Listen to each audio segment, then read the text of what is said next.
Indo British advanced pain clinic నొప్పి మాయం surgery దూరం ఫర్ అపాయింట్మెంట్స్ 9155515563.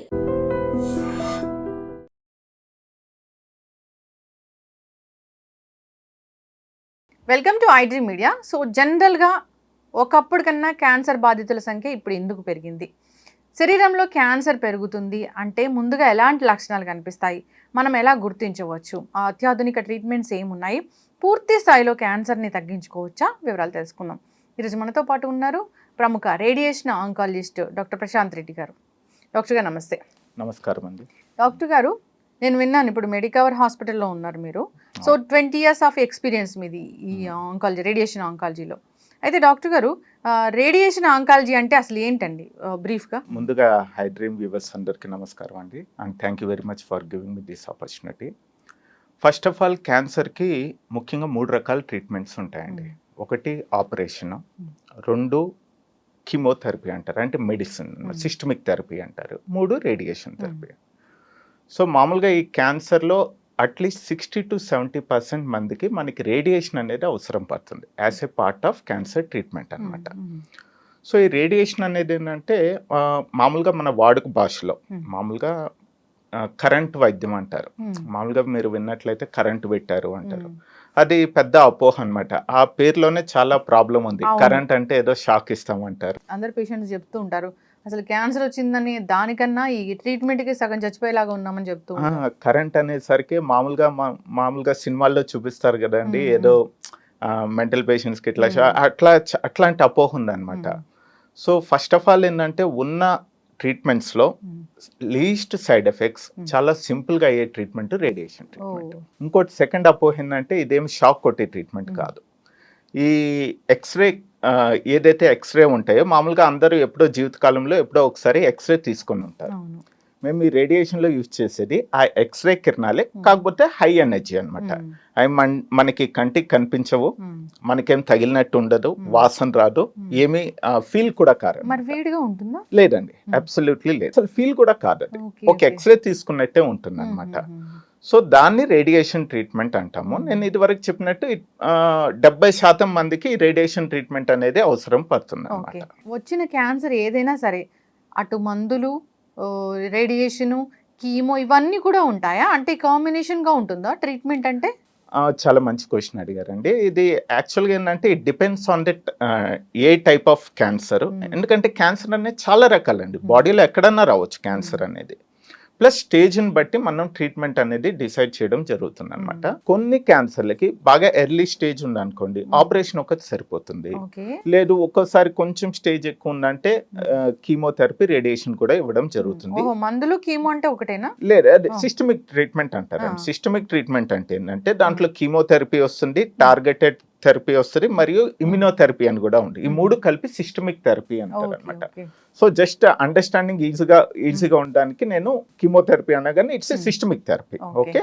సో కొందరికి it depends on the type of disease, stage అండి. కొందరికి ఏదో ఒక రకమైన ట్రీట్మెంట్ అవసరం పడుద్ది, కొందరికి 2 రకాలు, కొందరికి అన్ని 3 రకాలు అవసరం పడుతుంది. రేడియేషన్ ద్వారా ఒక ట్యూమర్ని ఏదైనా టార్గెట్ చేసి దాన్ని పూర్తి స్థాయిలో తగ్గిస్తే కనుక అక్కడ మళ్ళీ వచ్చే అవకాశం అనేది ఉండదా డాక్టర్ గారు? కొంచెం ట్రికీ క్వశ్చన్ అండి.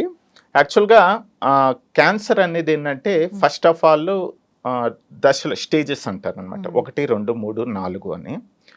సో మనకి స్టేజ్ ఎంత ముందుగా కనుక్కున్నట్లయితే, ఒకవేళ స్టేజ్ 1 కానీ స్టేజ్ 2 కానీ ఇట్లే మనకి నయం చేసుకోవడానికి ఛాన్సెస్ బాగుంటుంది అనమాట. ఒకవేళ ఆ స్టేజ్ 1 కానీ మెయిన్లీ 1లో అయితే మనకి యావరేజ్గా అగైన్ క్యాన్సర్ డిఫరెన్స్ ఉంటుంది అనమాట. సపోజ్ ఒక క్యాన్సర్ తీసుకున్నాం, ఆడవారిలో మోస్ట్ కామన్ క్యాన్సర్ రొమ్ము క్యాన్సర్. రొమ్ము క్యాన్సర్లో మొదటి దశలో కానీ కనుక్కున్నట్లయితే మనము డయాగ్నోసిస్ చేసుకుంటే 95% మనకి క్యూర్ అయ్యేదానికి ఛాన్సెస్ ఉంటుంది. అదే 2వ స్టేజ్లోకి వెళ్ళింది అనుకో, ఆ 95 కాస్త 80 to 85% తగ్గుద్ది అనమాట. సో అదే 3rd స్టేజ్ అనుకోండి, అది డ్రాస్టిక్గా 50 to 60% సంథింగ్ లైక్ దట్ తగ్గుద్ది. 4వ స్టేజ్ అంటే మొత్తం స్ప్రెడ్ అయిపోయింది అనుకోండి, అది ఆల్మోస్ట్ 20%కి తగ్గుద్ది అనమాట. సో వాట్ ఎవర్ మనము ఏ ట్రీట్మెంట్ చేసినా కూడా మళ్ళీ పూర్తిగా నయమైందా లేకపోతే తిరిగి వచ్చేదానికి ఛాన్సెస్ ఉంటుందా అనేది స్టేజ్ని బట్టి డిపెండ్ ఉంటుంది. అయితే 4th స్టేజ్ క్యాన్సర్ అంటే డాక్టర్ గారు, అప్పుడు మీరు అన్నట్లుగా బ్రెస్ట్ క్యాన్సరే అనుకోండి, అది 4th స్టేజ్కి వెళ్ళిందంటే అంటే మిగతా అవయవాలకు వెళ్ళినట్ల. అవునండి. సపోజ్ రొమ్ము క్యాన్సర్ గురించి మాట్లాడుకున్నాం. రొమ్ము క్యాన్సర్ రొమ్ము నుంచి దాటి ఎముకల్లో బోన్స్లో కానీ లివర్లో కానీ తలలో కానీ లంగ్స్లో కానీ అట్లా వెళ్ళిందంటే దాన్ని స్టేజ్ 4 అంటారు. అట్లాగే ఏ క్యాన్సర్ అండి, సపోజ్ లంగ్ క్యాన్సర్, ఊపిరితిత్తుల క్యాన్సర్, అది కూడా అక్కడి నుంచి దాటి ఎముకలు కానీ తలలో కానీ లివర్ ఎటు పోయినా కూడా అది 4th స్టేజ్ అంటారు. ఇప్పుడు అన్నట్టుగా 4th స్టేజ్ వరకు కాకుండా ముందుగానే ఏమైనా లక్షణాలు కనిపిస్తే ఇది క్యాన్సరు, ఓకే మనం డాక్టర్ దగ్గరికి వెళ్ళాలి అనే లక్షణాలు ఏమైనా ముందుగా కనిపిస్తాయి డాక్టర్ గారు? ఇది ఓవరాల్ ఏంటంటే మామూలుగా వార్నింగ్ సైన్స్ అంటామండి. ఒక 7 ఉంటాయి. ఆ 7లో ఏది కనిపించినా కూడా ఇమ్మీడియట్గా వాళ్ళు అంటే వాటిలో ఏది ఉంటే క్యాన్సర్ ఉందని అర్థం కాదు. అది దయచేసి అర్థం చేసుకోవాలి. ఒకవేళ అవి కానీ ఉంటే మటుకు వాళ్ళు ఇమ్మీడియట్గా కన్సర్న్ డాక్టర్ దగ్గరికి వెళ్ళి పరీక్ష చేసుకోవాలి. అవి చాలా ఇంపార్టెంట్. ఒకటి ఏంటంటే ఎక్కడైనా లంప్ అంటే కంత్ అంటారు కదా, ఎక్కడ బాడీలో ఎక్కడైనా చాలా కాలం మానని కంతి కానీ పుండు కానీ, అది నాలుగు అయి ఉండొచ్చు, స్కిన్ అయి ఉండొచ్చు, ఎక్కడైనా అది ఉన్నా, మనకి చాలా కాలం పాటు మానకుండా దగ్గు రావడము, అన్నం మింగడం ఇబ్బంది కావడము, ఓకే, అట్లాగే మోషన్లో రక్తం కనిపించడము, అంటే మోషన్ ఫ్రీగా లేకపోవడం, కొన్ని రోజులు కాన్స్టిపేషన్ ఉంటాయి, కొన్ని రోజులు విరోచనాలు అవుతాయి, మోషన్లో రక్తం రావడం, అట్లాగే యూరిన్లో రక్తం రావడం కానీ, ఆడవాళ్ళు అయితే పీరియడ్స్ అంటారు కదా, మెన్సెస్ టైంలో అబ్నార్మల్గా బ్లీడింగ్ ఎక్కువ కావడము, ప్లస్ ఇర్రెగ్యులర్గా ఉండడము, ఇవే కాకుండా ఇంకోటి ఏంటంటే గొంతు మారడము, సపోజ్ బొంగురు పోవడం అంటారు, హోస్నెస్ ఆఫ్ వాయిస్ అంటారు.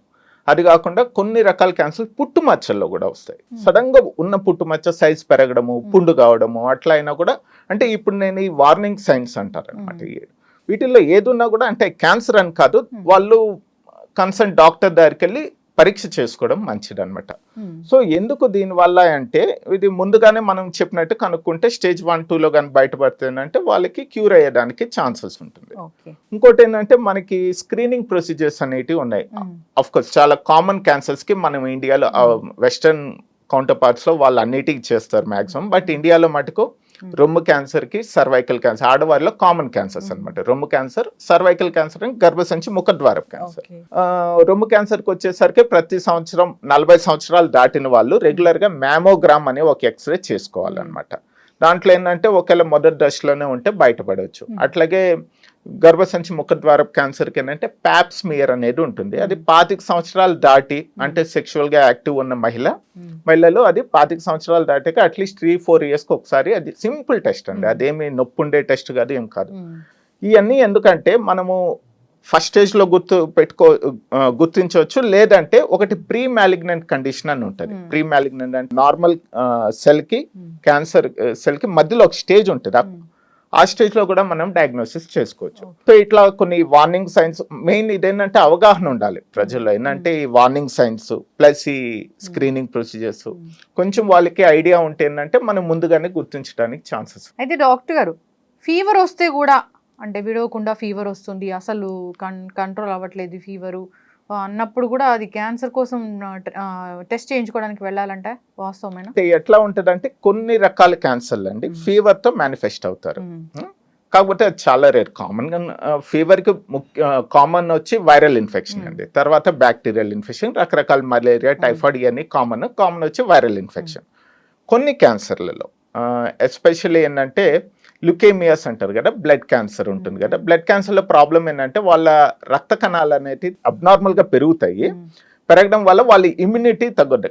సపోజ్ ఆ కణాలు పెరిగినా కూడా అవి ఉపయోగపడే కణాలు కాదనమాట, WBC తెల్ల రక్త కణాలు. అవి పెరగడం వల్ల ఏంటంటే వాళ్ళకి ఇమ్యూనిటీ తగ్గడం వల్ల వాళ్ళకి చాలా కాలం పాటు ఫీవర్ ఉంటుంది. ఆ ఫీవర్ వాళ్ళు particular test, blood test is common అనమాట. అది చేసినప్పుడు ఏంటంటే రక్త కణాలు చాలా ఎక్కువ కనిపిస్తాయి, అదొకటి. కొన్ని రకాల క్యాన్సర్ లైక్ కిడ్నీ క్యాన్సర్, కొన్ని లంగ్ క్యాన్సర్ ఒక్కోసారి, ఇవి కూడా ఫీవర్ తో చాలా కాలం పాటు ఫీవరు, ఏ మందులు ఇచ్చినా తగ్గకపోవడము, అట్లా చాలా రేర్ గా ఈ కిడ్నీ క్యాన్సర్ ఇవి కూడా ఫీవర్ మేనిఫెస్టేషన్ తో బయటపడే అవకాశాలు కూడా ఉంటాయి. డాక్టర్ గారు ప్రతి ఆర్గాన్ కి క్యాన్సర్ వస్తుంది, అయితే జుట్టుకి గోరికి తప్పితే అన్ని చోట ఎక్కడైనా రావచ్చు, కంటికి, లివర్, ఊపిరితిత్తులు ఎక్కడైనా రావచ్చు. 20 years ఎక్స్పీరియన్స్ మీది. ఒక 10 ఏళ్ల క్రితం అసలు ఎంతమంది పేషెంట్లను చూసేవాళ్ళు, ఇప్పుడు క్యాన్సర్ బాధితులు ఎంతమందిని చూస్తున్నారు మీరు? ఇది చాలా మంచి క్వశ్చన్ అండి. డెఫినెట్గా క్యాన్సర్ ఇన్సిడెన్స్ అనేది పెరుగుతుంది. నేను స్టార్టింగ్ నా కెరీర్ 2004 సంవత్సరంలో అప్పుడు స్టార్ట్ చేసినప్పుడు భారతదేశంలో ప్రతి 1,00,000 మందిలో 40 మందికి క్యాన్సర్ బారిన సంవత్సరానికి పడేవారు అనేది అప్పుడు ఉంది.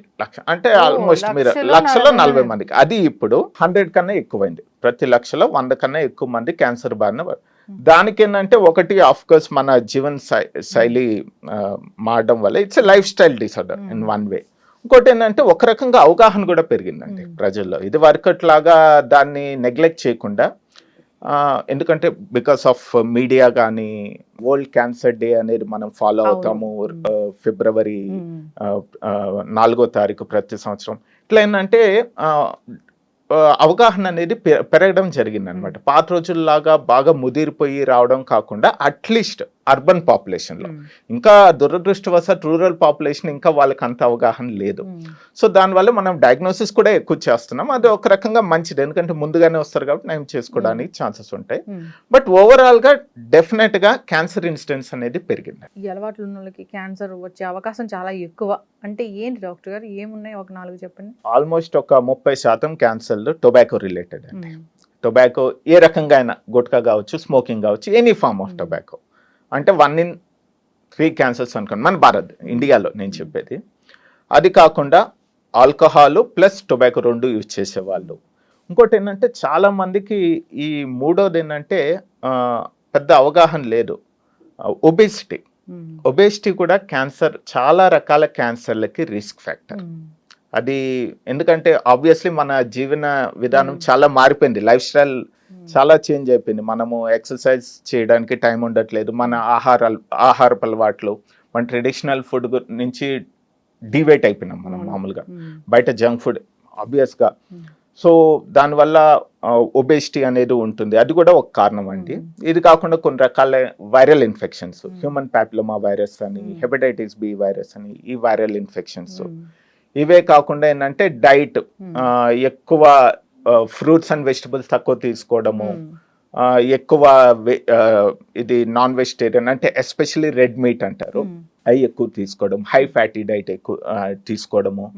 సో ఇవే కాకుండా పొల్యూషన్ కూడా ఒక రకమైన, అఫ్ కోర్స్ పొల్యూషన్ అనేది మన చేతుల్లో లేదు, అది చాలా మటుకు, బట్ కొన్ని మటుకు మన చేతుల్లో ఉన్నాయండి.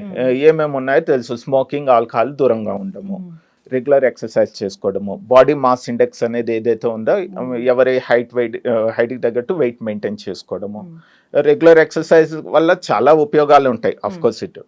అది కాకుండా ఇంకా ఇప్పుడు పిల్లల్లో హ్యూమన్ ప్యాపిలోమా హెచ్పివికి వ్యాక్సినేషన్ వచ్చింది. హెచ్పివి వ్యాక్సినేషన్ మామూలుగా 9 నుంచి 14 సంవత్సరాలు పిల్లలు, ఇప్పుడు ఎల్డర్ అంటే పెద్దవాళ్ళు కూడా వేసుకుంటే మంచిదని లేటెస్ట్ స్టడీస్ వచ్చాయి. దానివల్ల కూడా వేసుకుంటే మంచిది అంటే టెస్ట్ చేయించుకొని లేదన్నప్పుడు వాళ్ళు అవసరం లేదండి. ఇది యాక్చువల్గా హ్యూమన్ ప్యాపిలోమా వైరస్ అనేది సెక్షువల్లీ ట్రాన్స్మిటెడ్ డిసీజ్ అండి. మామూలుగా ఏంటంటే వాళ్ళు సెక్షువల్ ఎక్స్పోజర్ కాకముందు ఇస్తే మంచిది, ఒకవేళ తర్వాత వేసుకున్నా కూడా, ఎందుకంటే ఇందులో హ్యూమన్ ప్యాపిలోమా వైరస్ అనేది ఒక రకం కాదు, డిఫరెంట్ స్ట్రెయిన్స్ అనేది ఉంటుంది అనమాట. సో కొన్ని రకాల స్ట్రెయిన్స్ కన్నా వాళ్ళకి ప్రొటెక్షన్ రావడం జరుగుతుంది, అన్ని కాకపోయినా కూడా. ఇప్పుడు లేటెస్ట్ స్టడీస్ ఏంటంటే మగపిల్లల్లో కూడా వేసుకుంటే మంచిది అన్నాడు. ఎందుకంటే ఈ హ్యూమన్ ప్యాపిలోమా వైరస్ ఈ సర్వైకల్ క్యాన్సరే కాదు, ఓరోఫారింక్స్ క్యాన్సర్ అంటారు, అది కాకుండా యానల్ క్యాన్సర్ కానీ, పెనైల్ క్యాన్సర్ కానీ చాలా వరకు కారణం హెచ్పివి అన్నమాట. సో పిల్లల్లో, మగవాళ్ళలో కూడా ఇది ఉపయోగపడుతుందని లేటెస్ట్ స్టడీస్ లో ఉంది. చాలా చక్కగా చెప్పారండి. జనరల్ గా అయితే జాగ్రత్తలు తీసుకోవాలని కోరుకుందాం. ఈ క్యాన్సర్ గురించి మనం సిరీసే చేద్దాము, కంటిన్యూ చేద్దాం. చాలా క్వశ్చన్స్ ఉన్నాయి. అయితే రేడియేషన్ అంటే నిజంగా మీరు అన్నట్లు కరెంట్ పెడతారు, కాల్ చేస్తారు అని అంటారు, కానీ అలా కాదు, అదొక ఎక్స్రే లాంటిదే. సో పెయిన్ కూడా ఉండదు, మనం జనరల్గా ఎక్స్రే తీయించుకుంటే ఎలా ఉంటుందో అలాగే ఉంటుందని చెప్పారు. క్యాన్సర్ ఏదైనా సరే ముందుగానే గుర్తించడానికి స్క్రీనింగ్స్ అనేవి ఉన్నాయి కొన్ని రకాల క్యాన్సర్కి. అంతేకాదు ఏదైనా కొంచెం తేడా అనిపించినా, మీరు అన్నట్లు పీరియడ్స్లో ఇర్రెగ్యులారిటీ, హెవీ బ్లీడింగ్ ఇష్యూస్ ఉన్నా, సో బ్రెస్ట్లో చిన్న లంప్ లాగా ఏదైనా కనిపించినా, ఇలాంటివి నెగ్లెక్ట్ చేయకుండా ముందుగానే డాక్టర్ దగ్గరికి వెళ్తే వాళ్ళు చెప్తారు అసలు క్యాన్సరా కాదా అనేది. చాలా చక్కటి ఇన్ఫర్మేషన్ డాక్టర్ గారు. కమింగ్ మంత్ రాబోతుంది క్యాన్సర్ మంత్, మనం సిరీస్ అనేది కంటిన్యూ చేద్దామండి. చాలా చక్కటి ఇన్ఫర్మేషన్ అండి, ధన్యవాదాలు. Thank you.